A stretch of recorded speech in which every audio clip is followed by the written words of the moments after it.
사무엘상 25장 1절에서 12절 말씀입니다.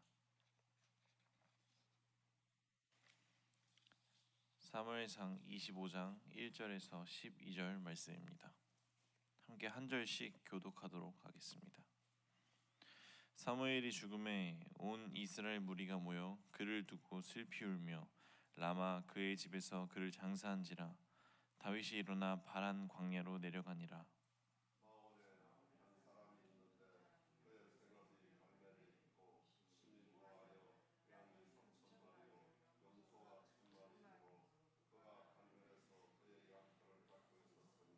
그 사람의 이름은 나발이요 그의 아내의 이름은 아비가일이라. 그 여자는 총명하고 용모가 아름다우나 남자는 완고하고 행실이 악하며 그는 갈렙 족속이었더라.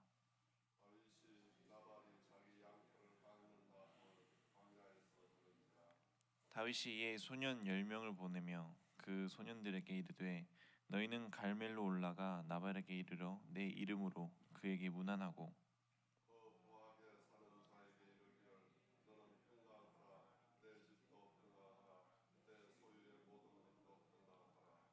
내게 양털 깎는 자들이 있다 함을 이제 내가 들었노라.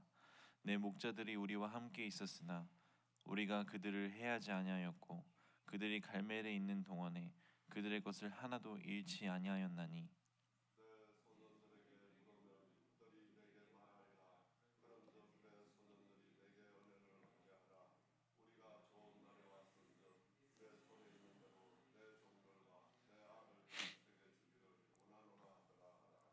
다윗의 소년들이 가서 다윗의 이름으로 이 모든 말을 나발에게 말하기를 마치매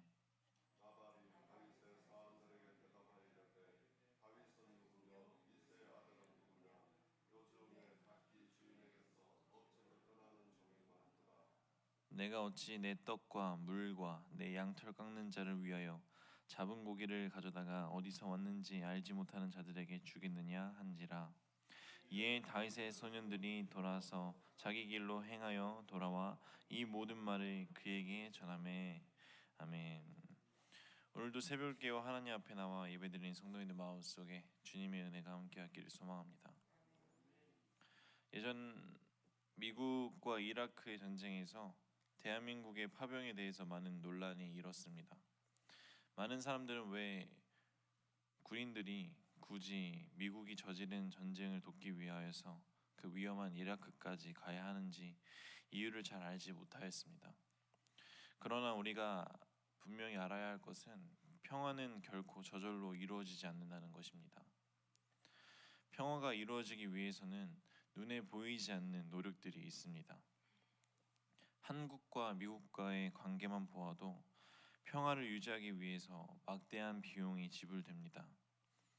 그리고 그것도 부족해 우리나라에는 많은 미군들이 와서 주둔하고 있습니다. 때문에 미군과 관계를 유지하기 위해서는 우리는 이라크에 파병하여서 미군을 도와주어야 하는 것입니다. 이와 마찬가지로 평화로운 가정을 유지하려면 가정에서 개개인들의 희생이 필요합니다.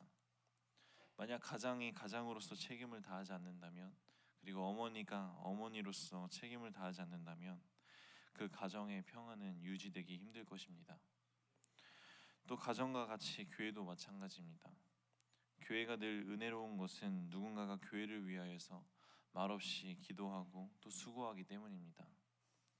이처럼 평화는 누군가의 희생과 노력이 있기에 유지된다는 것을 기억하시길 바랍니다.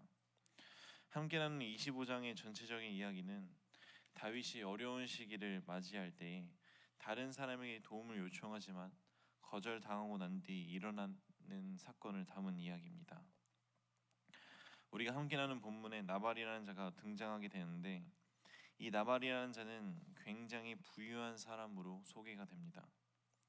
그런데 그 나발이 부유할 수 있었던 이유 중 하나는 그의 곁에 다윗과 함께하는 군대가 있었기 때문입니다. 다윗이 거주하고 있었던 그 주변에 있던 사람들은 자동적으로 그의 군대가 그 주변의 도적들로부터 지켜주는 덕을 보고 있었습니다. 때문에 다윗은 물질적으로 궁핍해지자 도움이 필요하게 되어서 나발이라는 자에게 도움을 요청하기 위해 자신의 종들을 보내는 것이 오늘의 이야기입니다. 이 시간 함께 나눌 말씀을 나누면서 어떠한 하나님의 교훈이 있는지 나누고자 합니다. 함께 1절을 합독하도록 하겠습니다. 사무엘이 죽음에 온 이스라엘 무리가 모여 그를 두고 슬피 울며 라마 그의 집에서 장사한지라. 다윗이 일어나 바란 광야로 내려가니라. 아멘. 성경에서 한 위대한 인물이 죽는다는 것은 한 시대가 끝나고 다음 시대가 시작되는 것을 의미합니다. 사무엘은 밑바닥까지 낮아져 있던 이스라엘의 부흥의 불씨를 일으켰던 위대한 선지자였습니다. 뿐만 아니라 사무엘은 다윗의 머리에 기름을 부은 영적인 아버지였습니다. 그런데 다윗이 아직 기초도 잡기 전에 사무엘이 죽었다는 것은 다윗에게는 아직 자립하기도 전에 아버지가 돌아가신 것 같은 충격과도 같았습니다. 이제 다윗은 사무엘의 도움 없이 혼자 힘으로 일어설 수밖에 없었습니다. 그래서 25장에서의 다윗의 상태는 사무엘의 죽음으로 슬픔과 외로움, 그리고 물질적인 궁핍함과 그리고 육적인 피로로 이성적인 판단이 흐려진 상태였던 것 같습니다. 왜냐하면 25장의 중반부를 보면 자신의 도움을 요청한 요청을 거절한 나발에게 분노를 느끼고 그를 죽이려고 한 것입니다. 이것을 보면 아무리 신앙이 좋은 사람이라도 언제나 올곧을 수 없다는 것을 알 수 있습니다. 이 25장 본문 말씀을 묵상하면서 말씀 시간에 담임 목사님이 말씀하셨던 것이 생각납니다. 예배 시간에 조는 사람들은 신앙이 안 좋은 게 아니라 체력이 낮은 거다. 이처럼 신앙생활을 할 때 신앙심도 중요하지만 더불어 중요한 것이 체력이라는 것이고, 말씀 속에서 다윗을 보면서 느낀 것은 아무리 신앙심이 좋다고 하여도 마음의 여유가 없을 때, 그리고 육적으로 그리고 영적으로 힘들 때는 아무리 신앙심이 좋은 사람이라도 흔들릴 수밖에 없다는 것을 알 수 있었습니다. 때문에 성도님들이 기억하셔야 할 것은 아무리 신앙이 좋아도 체력이 되지 않는다면, 그리고 심과 육의 컨디션이 받쳐주지 않는다면 언제나 우리가 올곧게 하나님의 일을 할 수가 없고, 또 늘 올곧은 판단을 내리기 어렵다는 것을 기억하시길 바랍니다.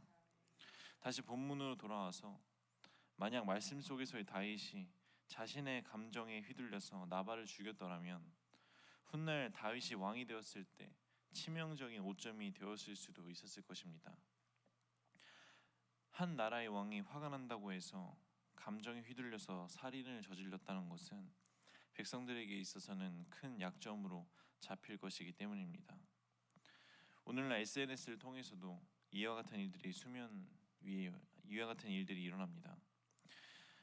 요즘 SNS를 보면 자신이 얼마나 나중에 큰 사람이 될 줄 모르고 과거에 멋대로 행동한 바람에 훗날 유명한 사람이 되었어도 과거의 죄 때문에 중도하차하게 되는 사람들이 너무나도 많습니다. 코람 데오라는 말이 있는데, 늘 하나님 앞에서 살아가는 것처럼 늘 올곧게 살아가기 노력하는 우리 생명나무 교회 성도님들 되기를 소망합니다. 함께 2절과 3절을 합독하도록 하겠습니다. 마온에 한 사람이 있는데 그의 생업이 갈멜에 있고 심이 부하여 양이 3,000마리요 염소가 1,000마리이므로 그가 갈멜에서 그의 양털을 깎고 있었으니, 그 사람의 이름은 나발이요 그의 아내 이름은 아비가일이라. 그 여자는 총명하고 용모가 아름다우나 남자는 완고하고 행실이 악하며 그는 갈렙 족속이었더라. 아멘. 다윗에게는 자신을 믿고 따르는 식구들이 400명이나 되었는데 도망자로서 살아가다 보니 일정한 수입이 없어서 물질적으로 궁핍해져 갈 수밖에 없었습니다. 결국 다윗은 나발이라는 자에게 도움을 요청하였는데, 이 나발을 성경에서 소개하기를 아주 인색하고 앞뒤가 꽉 막힌 사람이라고 쓰여져 있습니다. 2절에 보면은 양털을 깎고 있었다 쓰여져 있는데, 당시 양을 치는 사람들이 양을 깎는 시기는 축제와도 같은 날이었습니다. 때문에 음식을 많이 준비해서 주위 사람들에게 나누어 주곤 하였는데, 다윗은 이것을 알고 소년 10명을 보내 나발에게 도움을 청한 것입니다. 그러나 나발의 반응은 다윗을 분노하게 만들었습니다. 나발은 다윗의 요청을 거절한 것뿐만 아니라 인격적으로 큰 모욕을 주었습니다. 여기서 우리는 나발이 얼마나 어리석고 성숙치 못한 사람인지 알 수 있습니다. 나발의 양들과 염소들의 합이 4,000마리인데 단 한 마리도 잃지 않고 도적에게 빼앗기지도 않은 이유는 다윗과 그의 병사들이 지켜주었기 때문입니다. 만약 나발이 깨어있던 자라면, 지혜로웠던 자였더라면 말씀 속에서의 판단을 했을지 의문이 듭니다. 그리고 만약 나발이 신앙인이었더라면 다윗이 하나님의 기름 부음을 받았다는 자였다는 것을 알아보았을 텐데, 그는 하나님을 따르지 않았기 때문에 다윗의 요청을 거절합니다. 믿음이 있는 이스라엘 백성들은 그 마음속에 하나님이 주시는 깨달음이 있기 때문에 다윗이 평범한 도망자가 아니고 하나님의 진리로 인하여서 고통당하는 의인이라는 것을, 그리고 그가 당하는 고난이 얼마나 귀한지를 알았을 것입니다. 그러나 나발은 신앙이 없었기 때문에 다윗의 의로움을 바로 보지 못하였습니다. 우리의 삶을 되돌아봅니다. 우리도 나발과 같지 않은지를 돌아봅니다. 우리가 지금 이렇게 교회에 나와서 하나님의 말씀을 들을 수 있는 것도 모두 하나님이 함께 하셨기 때문에, 그리고 우리에게 건강을 허락하셨기 때문에, 그리고 우리에게 믿음을 허락하셨기 때문에 행할 수 있다는 것을 감사하며 나아가길 소망합니다. 우리가 당연하다고 생각했던 것들은 사실 모두 당연한 것들이 아닌 하나님께서 허락하셨기 때문에 우리가 누릴 수 있다는 것임을 기억하시길 바랍니다. 우리가 그것을 깨닫고 감사하기 위해서는 하나님의 시선이 우리의 시선이 되고, 또 하나님의 마음이 우리의 마음이 되고, 그리고 우리가 하나님의 마음을 헤아렸을 때에 그때에 우리가 하나님의 마음과 함께 할 수 있다는 것임을 믿으시길 바랍니다. 만약 나발이 하나님을 알았더라면 다윗을 알아보았을 것이고, 하나님의 도우심이 있었기 때문에 다윗을 통하여서 자신의 삶이 평안하였다는 것을 깨달았을 것입니다. 정리하겠습니다. 우리가 지금 이 자리에 앉아서 하나님께 예배를 드리고 찬양을 하고 기도할 수 있다는 것이, 신앙생활을 할 수 있다는 것이 사실은 알게 모르게 하나님께서 늘 우리를 보호하셨기 때문에 가능하였다는 것을 믿으시길 바랍니다. 무엇이든지 어떠한 것이든지 당연한 것은 없습니다. 평화와 평안이 유지되기 위해서는 누군가의 희생과 노력이 있다는 것을 기억하시길 바랍니다. 그 희생과 노력은 우리를 위해 하나님이 짊어지고 계시다는 것을 믿으며 한 주간 살아갈 때 하나님께 감사하며 우리를 위해 노력하고 계신 하나님을 위해 살아가는 주의 자녀가 되기를 소망합니다. 기도하겠습니다. 항상 나와 함께 하신 하나님, 내가 늘 올곧은 길로 나아갈 수 있게, 그리고 올곧은 선택을 할 수 있게 깨어있기를 원합니다. 시험 들지 않기를 원합니다. 늘 하나님이 원하시는 판단을 할 수 있게 나를 지켜주시고 분별력을 주시옵소서. 또한 내가 지금까지 지내온 것이 모두 주님께서 나를 지켜주시고 이끌어 주셨기 때문에 이 자리까지 온 것임을 고백합니다. 한 주간 살아갈 때 주님의 그 희생과 노력에 감사하며 그 희생과 노력에 보답하는 주의 자녀가 되기를 소망합니다.